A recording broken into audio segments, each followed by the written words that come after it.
Good morning, Horners. Dave here. And guess what? We're talking free agency.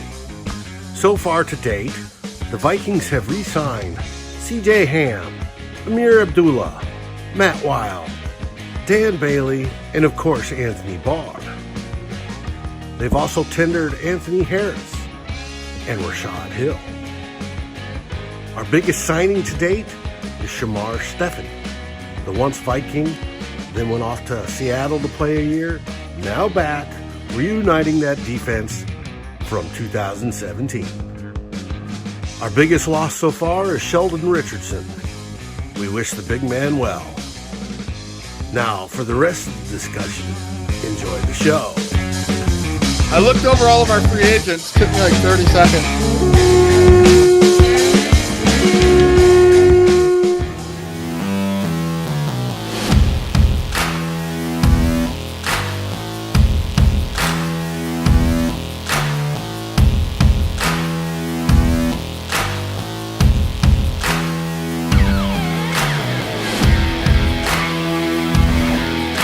Red light, yellow light, green light, go! We are the Gjallarhorn show! We have a one-eyed man playing the drums. Can't do the fucking Def Leppard this week, dude.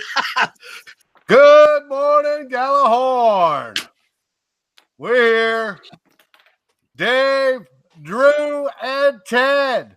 Meow, meow. Come to talk free agency. Well, this won't be a very long show then, will it? Ted, what are you First off, how is your arm doing, Ted? Much better. Much better. Physical therapy's going well. I'll have some pain for a couple months because I had to shave the bone. I guess that takes a while to heal, but we're on the road to recovery. Thanks for asking. Hey, when you go to physical therapy, do you just sit and drink beer, or is actually something being done? No, you actually. Yeah, I'm actually doing, and I got exercises I got to do at home. Oh, okay. 2 or 3 times a day. Yeah, it really helps. Oh, okay. Do they hook up the ultrasound stuff and run the electricity through the muscles? No, they just do heat and ice. I don't like they did that once, and I didn't really care for it. I don't like that vibrating stuff. I don't like vibrating chairs. It just gives me the heebie-jeebies, so I just stick with heat and ice. Speaking of heebie-jeebies, take that ball down behind your right shoulder. That fucking thing gives me the heebie-jeebies. What, that great Ohio State? Oh, fuck. Come on, dude. I can do this again. OH! I could do that again. I couldn't do that. I got. Well, right here I have a football signed by Chuck Foreman that my brother Bradley. Yeah, that's the one we want to see. The Chuck Foreman signed football, baby. There we go. Anyway. Woo-hoo! Hey, Drew, how have you been this week? I'm doing good. Just compiling all my draft information for next month. We got a month to go, a little bit more than a month. It's doing well. It's always good here at the Bunting household, man. We always got shit going on. How you doing? I'm doing well. The family unit has sold the house. Woo-hoo! We are in the process of purchasing another one. Hopefully they close about the same time, which will be middle of next month. The move will be right in there, and then we should hopefully be all set up just in time for the draft. Moving yourself, or you having a moving company do it for you? We'll move our stuff. We'll rent a U-Haul and load it all up and move it. It's going Dave's not good. Dave's going to stand there. She's going to stand there and smoke while everybody else carries shit. For all the times I moved when I was in the Army and in the Air Force, my wife and I moved ourselves once. In the military, you call it a ditty move, do it yourself, DITY, ditty move. And that was the closest thing to double murder or murder-suicide that our marriage has ever got to. It was, we were ready to just kill each other by the time it was over. Never again. Never again are we moving ourselves. Moving sucks. Oh, it's such a pain in the butt. All right. Now that we've got that done, the start of free agency happened. We had the illegal tampering period, which there was some news, because the big news was Anthony Barr, which all of us expected to be gone, right, had committed, or it was reported that he was committed to go to the Jets. But then we learn at the last minute, wait a minute, he changed his mind. and he came back and signed with the Vikings. What do you guys think of that and how all that transpired? Go ahead, Ted. You got this. I always said for the Vikings to consider free agency, they would have to sign either one of Anthony Barr or Sheldon Richardson. I think everybody agreed that there was just with the tight cap space, with all the contracts and extensions and past free agent signings, there was really no way they could do both. Getting one of them was essential. You can go. I think you can make an argument either way for Richardson or Barr. I'm really happy the Vikings were able to re-sign Anthony Barr, and I'm really happy that that the Vikings have Rob Brzezinski as their cap guy, because I don't know that there's any other person in the NFL that does salaries and cap manipulation better than he does. So I'm glad. I don't care. I don't care about Jets fans being all irritated and mad and butthurt or whatever. I'm just glad that the Vikings were able to re-sign Anthony Barr, and I'm glad he's going to be back playing for the Vikings for the next 4 or 5 years or whatever it is. I would have to agree with that along those lines. First off, I give a rat's ball sack about the Jets fans. Anybody's fans. I only care about our fans. Anthony Barr. I've been one of the guys who admitted he takes plays off and he plays halfway and he's kind of lazy now and then. But you know what? Anthony Barr can be a really special player. He does a lot of different things. He's hard to replace. He does. Exactly. Yes. To me, he's hard to replace. So instead of having a big gaping hole right there, another gaping hole that we have going into the draft, I'm glad he's coming back. If you get Anthony Barr playing going forward all the time, he's a great player. So I'm happy with it too. I'm happy we don't have to run out and try to fill another spot on that. You know, he's familiar with what we want to have done, and I think he's going to have a big year. I'm happy he's coming back too. I'm very happy with it. Oh, you're right about going forward. He also does well side to side. It's going backwards that causes us a little angst.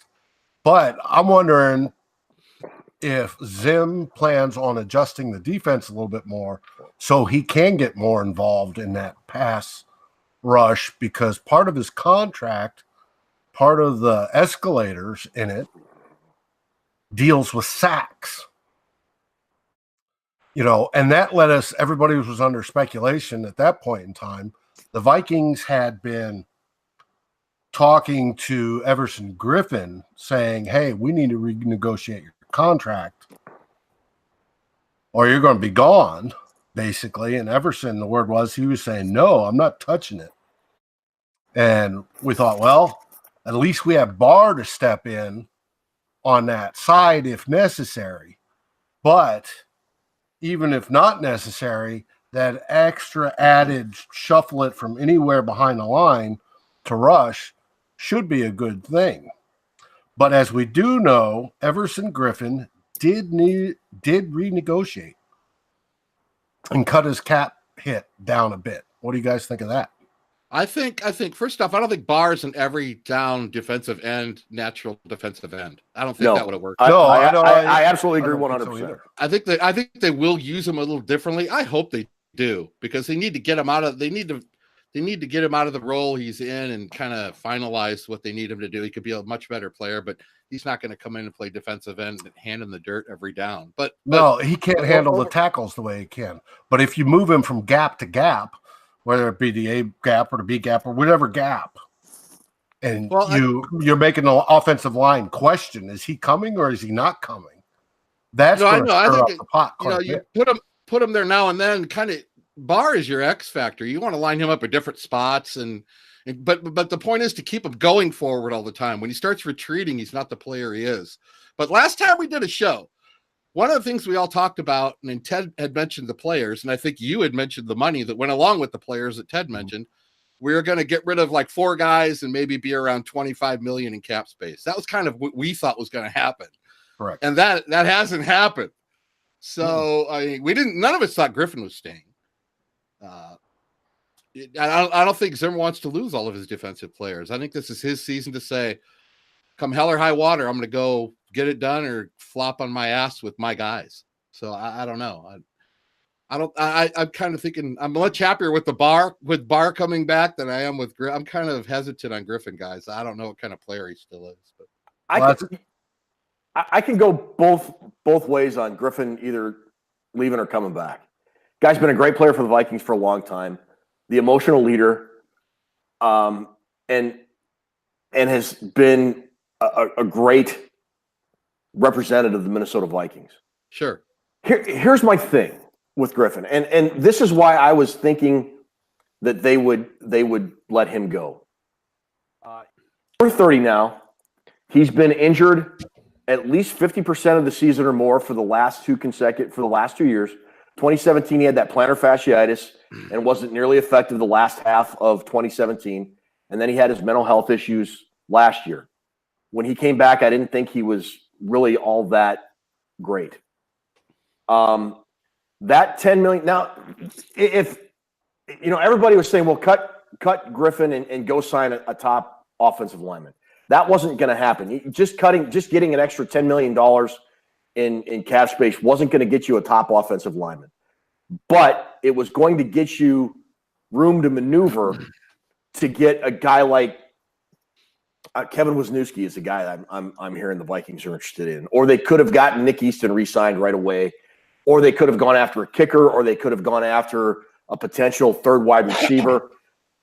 And the only thing that bothers me with this in terms of him coming back is I think decreased production. They didn't get the cap space, the cap room that they could have gotten by releasing him. And honestly, with the way Stephen Weatherly played in Everson Griffin's absence last year, the Vikings were more prepared to lose him and move on and recoup that extra $10 million and maybe get 2 offensive linemen along the lines of Kevin Wisniewski and already have that taken care of. But yet here we are kind of being held hostage. We were held hostage by Griffin, and I really didn't like the whole way that negotiation timeline played out. I think no, really not at all. I really think that hurt the Vikings in being able to maybe contact guys and potentially get deals done. And now they're being held hostage by Nick Easton. And I think that wouldn't be an issue if they had a couple extra $1 million to play with, which they don't have because they didn't have as much cap room as they could have if they had let Griffin go. It's a great point, especially the Weatherly thing. I mean, think about it if you're Weatherly. What the hell do I have to do to get a starting spot? I mean, the guy's done, Yeah. Teams are only held hostage, Ted, when they're desperate. That's when you're held hostage by players. And the Vikings at some angle, you gotta admit they're held hostage at some. They're kind of tied right now. I don't know. I mean, because you're talking about we were all talking about the Jets earlier. I'll give the Jets a little bit of credit in free agency. It was Le'Veon Bell. They gave a deadline. Look, here's the deal. You're going to sign. This is our contract. This is the deal. You sign by this date and time, or we're moving on. Right. And in past years, the Vikings have done that, and they've had success with that.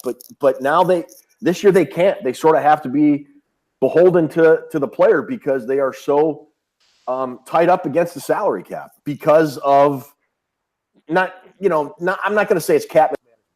What Rob Brzezinski's done and being able to get Eric Kendricks and Stephon Diggs and Barr and Griff restructured and signing Kirk Cousins last year and Riley Reif and Mike Remmers a couple of years ago, it's been magnificent. So they're not in cap hell by any stretch of the imagination, but when you're tied up against the cap, you have to give yourself as much room to maneuver as possible. And I don't think the Vikings have done that this year. And when you got a guy like Brzezinski, you don't question him. I don't. I mean, you got to figure if anybody knows what he's doing, it's that. If we didn't have that guy, where would we be the last 4 or 5 years? So, but yeah, I'm sure. Part of me sitting here thinking, all right, the O-line is all sitting, and whether injury guy Easton comes back and plays. I mean, that's kind of scary. I mean, yeah, but as we sit right now, we've only got enough cap space to barely cover the draft class.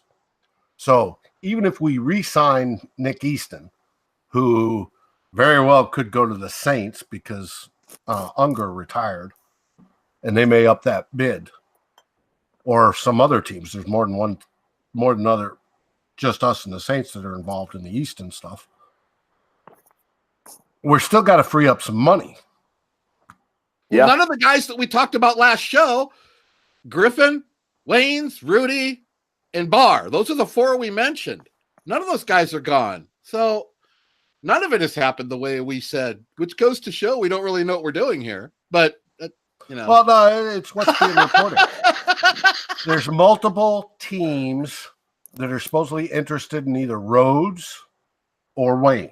Oh, don't tell me again about the Wayne. God, can we just put this? Can we put this on a? Can we just put this on a stake and burn it? Hey, I am so done with the Vikings are going to trade Trey Waynes or Xavier Rhodes. Yesterday, I drove about 2 hours to go to a wedding up in Bloomington, Illinois. Yeah, that's dedication right there. I guess in that time, rumors were rampant that the Vikings had either traded Xavier Rhodes or Stephon Diggs was getting traded to Washington. I'm so glad I missed most of yesterday. I really am. I had so much fun. Anyways, that's nothing more than if Zimmer's not going to let Everson Griffin go. Hear me out on this. If Zimmer's not going to let Everson Griffin go, of all the guys on defense you could absorb to lose, I would argue. Right. He's not gonna let one of his starting cornerbacks go. He's not. He's just not. No, Griffin would be the first one to go in my eyes. I would have to, more than anybody but else. That leaves Rudy.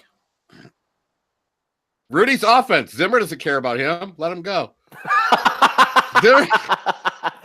Zimmer says, you got my offensive guys. You got the offensive guys. I'll take care of it. You do whatever you want with that. All my guys are staying. If Rudy was a situational pass rusher, he'd have gotten a raise, baby. or a nickel corner. Did you play a nickel corner? I don't know. Yeah, but what I'm saying is they cannot sign Easton. No, they can't. Without letting somebody go to free up some money. No, I absolutely agree with you, Dave. I didn't mean to step on you with the trade and stuff. You're either that or they can't, pay their draft class. They've got to do something. And I know. I don't know. This whole free agency period with the way the Vikings handled the Griffin restructure, timeline, the amount of cap space that was made available or not made available because of it, and not doing anything with like Kyle Rudolph or maybe even Linval Joseph. I think there's some room to do a restructure with him. It's aggravating. And I really hope the Vikings do something. But it's just been aggravating to this point. Listen, we don't need aggravation. All right, Ted's right. The Vikings are making it more difficult than what they need to do. They're making it a lot harder. Leave your corners where they are. Just leave the corners. Yeah. Leave O'Neal at right tackle. Leave him there. Oh God, don't even. They need to sit down and go. Take a tablet, write down what do we need to not mess with. You already got problems. Don't make it worse. Leave the corners where let them both start. Leave the corners alone. Leave O'Neal alone. We don't need to shuffle and do. At this point, I'm thinking they're trying to make it a little more difficult than what it really needs to be. Doesn't it seem like that? Yeah, very much so to me. Yeah, they're really trying to reinvent the wheel when it doesn't need reinventing. They need money though. Well, they got. Now we're down to. Let's look at it, guys. This is a free agent show. We're not really going anywhere on the offensive line, free agent wise. I mean, you could say signing some guy off Jacksonville's practice squad will make the fans happy, but everybody knows better than that. I mean, there's really only two ways to handle the offensive line now. That's with a trade or the draft. So, and it needs to be fixed. Or they're going nowhere. So the time is slipping down to the options are slipping away to what they want to do. According to Over the Cap, the Vikings have $2.3 million available in cap space. Which still won't pay for your rookie class. It won't. It might. Yeah, you're right. So you're absolutely right. They have to do something, but it's tough to see what that something is if it's not, restructuring Rudolph or possibly Joseph or, who else? Let me look at this website. Cousins? Yeah, that ain't gonna happen. No. The quarterback carries so much power. I mean, to think about it, $29 million cap hit for a guy that's a mid-range quarterback, and nobody seems to think that that's a problem. It's weird the power that a quarterback brings.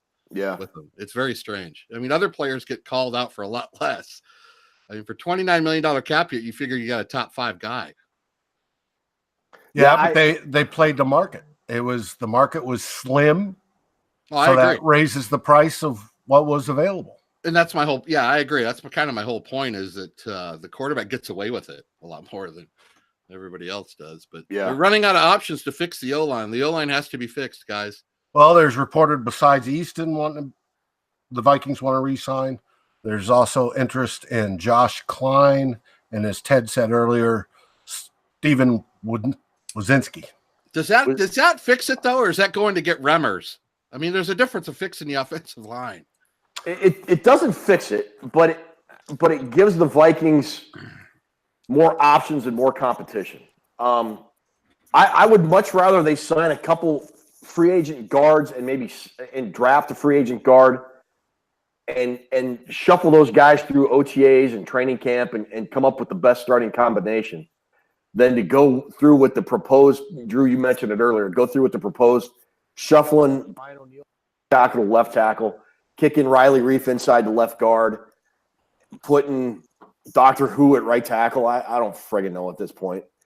And just doing this, in 2016 and 2017, they counted on guys coming back from injuries, and that failed.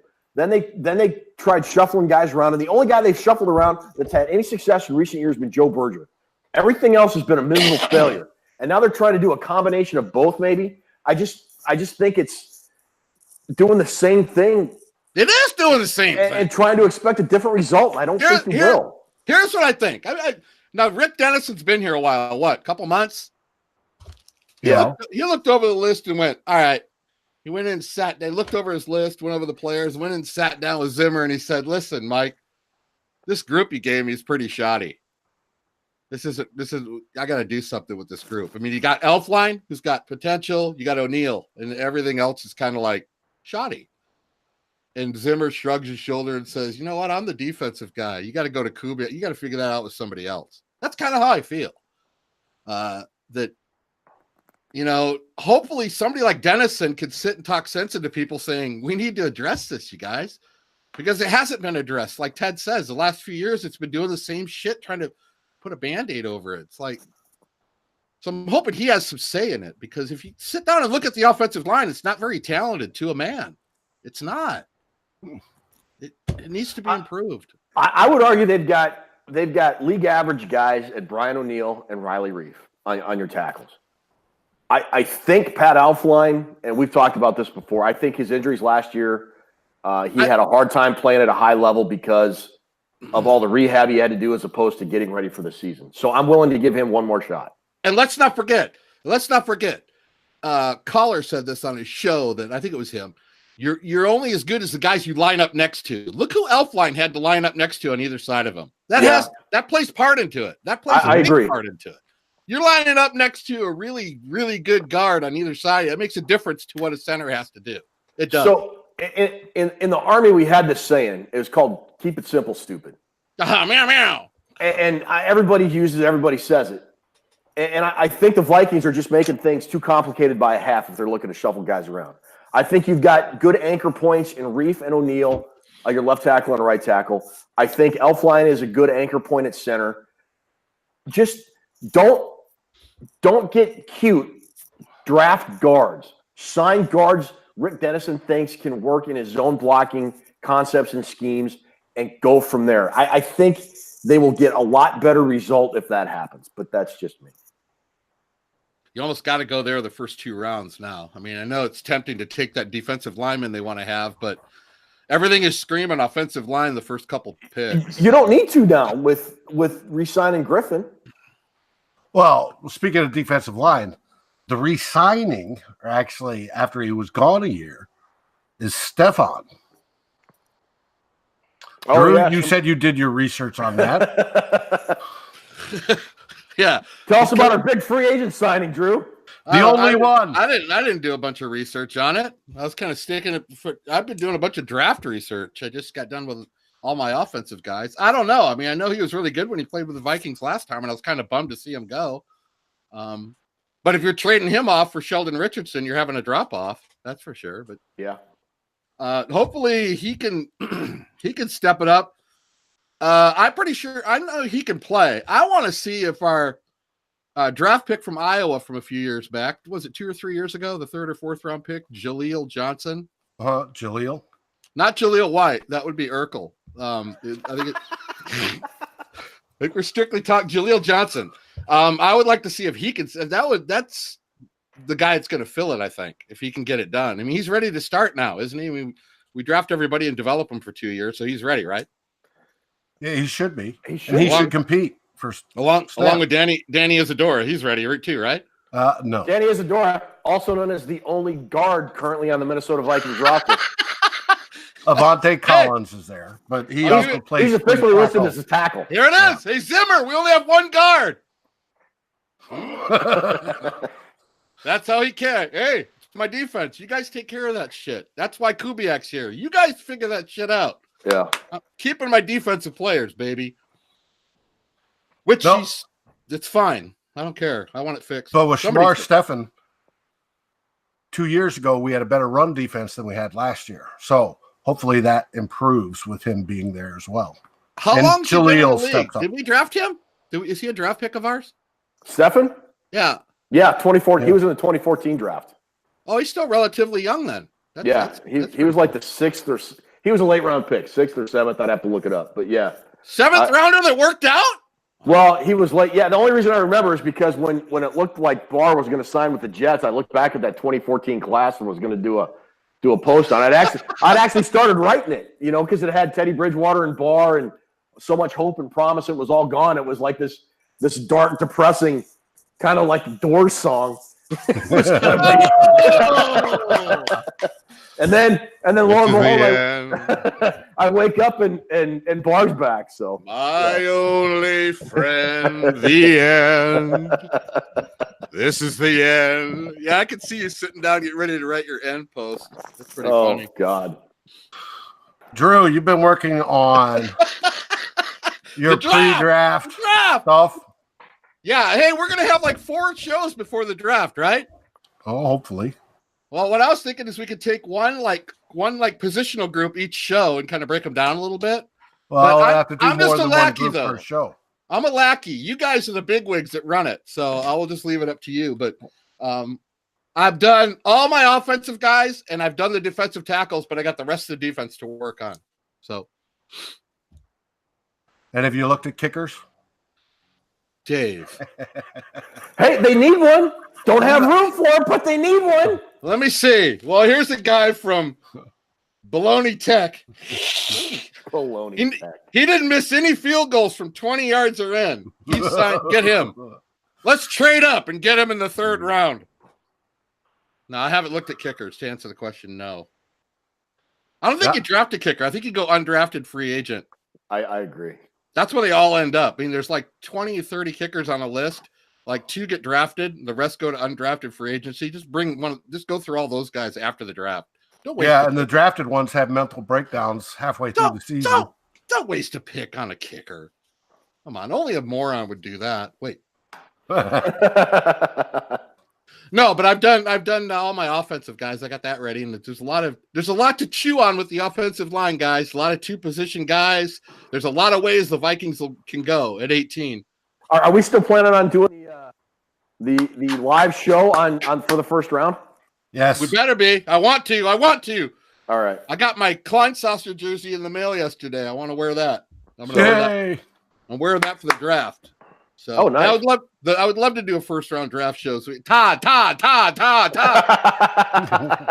We could do some Kuiper. We could do some Ted Glover. We could do all that shit. That would be fun. I would like that. All right. Good. All right. Here we got a little rapid fire for Ted Glover. Oh, geez. Here we go.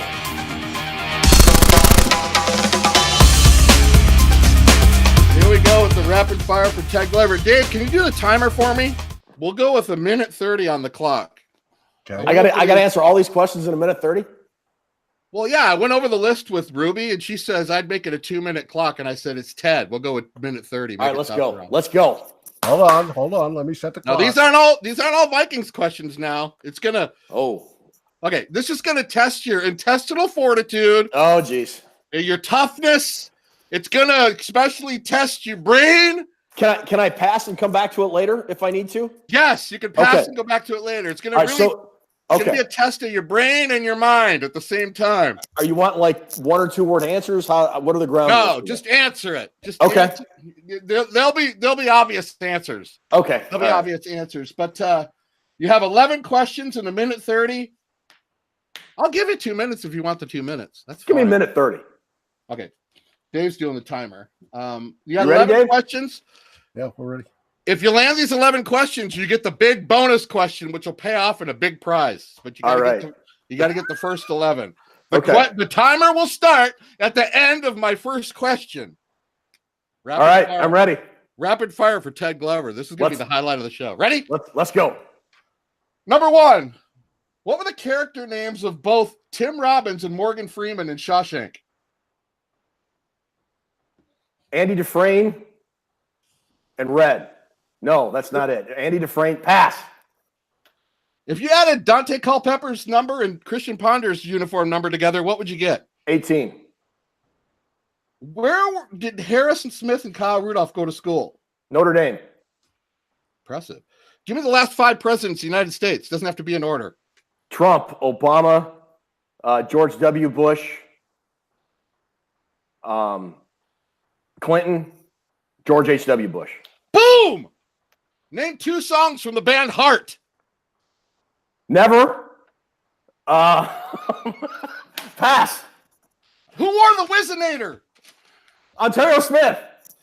What are the real names of Gilligan and the Skipper? Bob Denver and Alan Lyle. Boom! And all I'm going to do is make love to you for the second Heart song. All right, we got it. What band sang Every Rose Has a Thorn? Motley Crue. No! No, Poison. It was Poison. What was Marilyn Monroe's real name?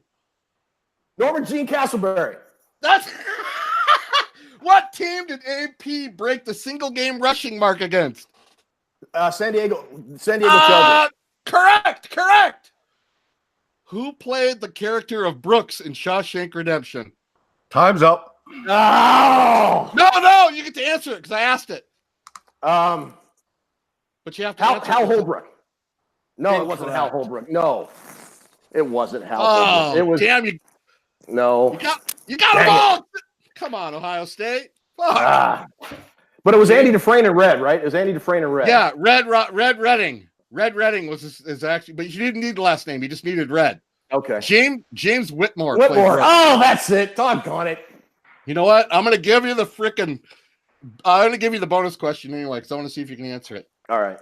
Now we have the Boeing. You're a helicopter pilot, and a very good one, I've heard. Used to be. Both the Boeing CH-47 Chinook and the Sikorsky MH-53 have the identical same top speed. If you can guess the top speed within 10 miles per hour, you're going to win a big-ass prize. Maybe Gloria... 170 knots. Wow, you got... Wait, what is that? What does that translate to miles per hour?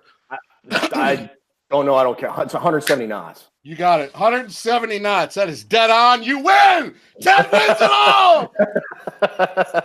Ted, you win it all. Unlike most Viking fans, we never win it all. So you win it all. You're a one-armed drummer from Def Leppard, and you won the random fucking whatever we call this show. You got the rapid fire, dude. Good go back on the Heart song. That was well done, dude. All right. I just heard that song yet. Well, let's wind this puppy up. Got anything to say, Ted?